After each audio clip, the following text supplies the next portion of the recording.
매일 묵상 22년 12월 31일 토요일 순종으로 복받는 삶.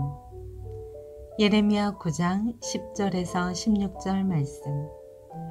내가 산들을 위해 울리며 애곡하고 광야의 초원을 위해 슬퍼할 것이다. 그것들이 황폐하게 돼서 지나가는 사람이 아무도 없고 가축대의 울음소리도 들리지 않는다. 공중의 새도 짐승도 도망가 사라졌다. 내가 예루살렘을 베었더미로 자칼의 소굴로 만들 것이다. 내가 유다의 성읍들을 폐허가 되게 해 거주하는 사람이 없게 만들 것이다. 이것을 이해할 만한 지혜로운 사람이 누구인가? 여호와의 입이 말씀하신 것을 받아 선포하도록 한 사람이 누구인가? 왜 이 땅이 파괴돼 광야처럼 황폐해져 지나가는 사람이 아무도 없게 된 것인가? 여호와께서 말씀하셨다. 이는 그들이 그들 앞에서 내가 세워둔 내 율법을 저버렸기 때문이다. 그들은 내 목소리에 순종하지도 그것을 따르지도 않았다.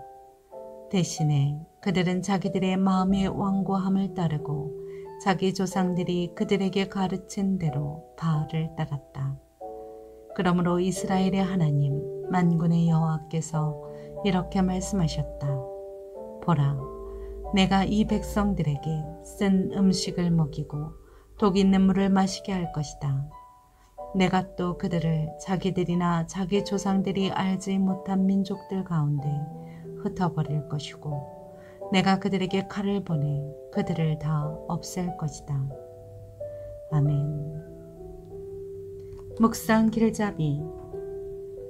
제 가운데서 회개하지 않아 끝내 파멸을 맞이한 유다 백성에게서 역설적으로 복받고 형통하게 되는 길을 찾게 합니다. 예레미야 9장 11절에 자칼은 긴 다리와 구부러진 송곳니를 가진 동물로 작은 포유류, 조류, 파충류를 사냥하는 귓가의 짐승입니다. 시체를 보정하는 것으로 여기는 유대인은 썩은 짐승 사체를 먹는 자칼을 매우 부정한 짐승으로 보았습니다. 새해를 목전에 두고 복받는 삶, 형통한 삶을 기대하고 계십니까? 그러나 복과 형통함은 사람의 생각과 뜻으로 얻지 못합니다. 오늘 본문은 우리가 복되고 형통한 삶을 사는 원리를 가르쳐 줍니다. 첫째, 하나님의 말씀에 순종합시다. 가나안 땅은 본래 젖과 꿀이 흐르는 약속의 땅이었습니다.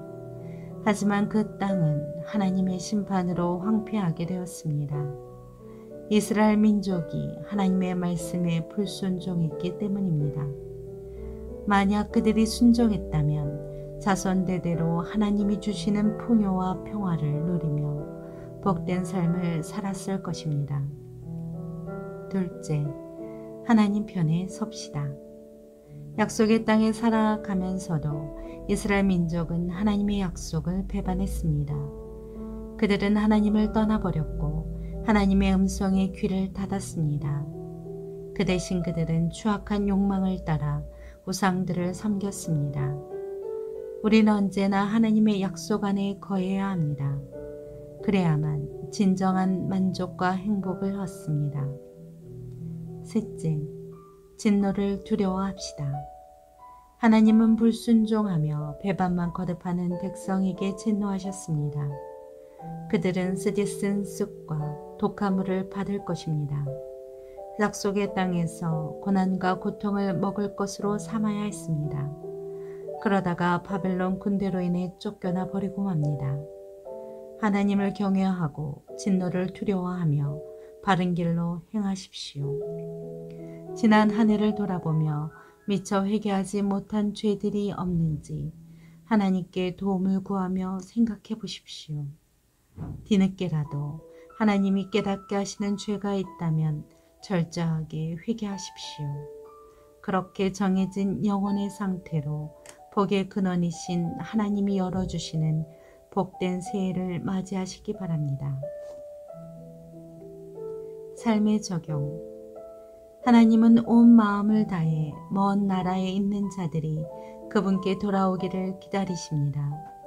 중독, 깨어진 관계, 재정적인 압박, 고통받는 양심과 같은 것들은 당신을 기다리시는 하나님 아버지가 보내는 경종입니다. 때로 우리가 삶이 엉망진창이 되는 것은 하나님의 메시지입니다.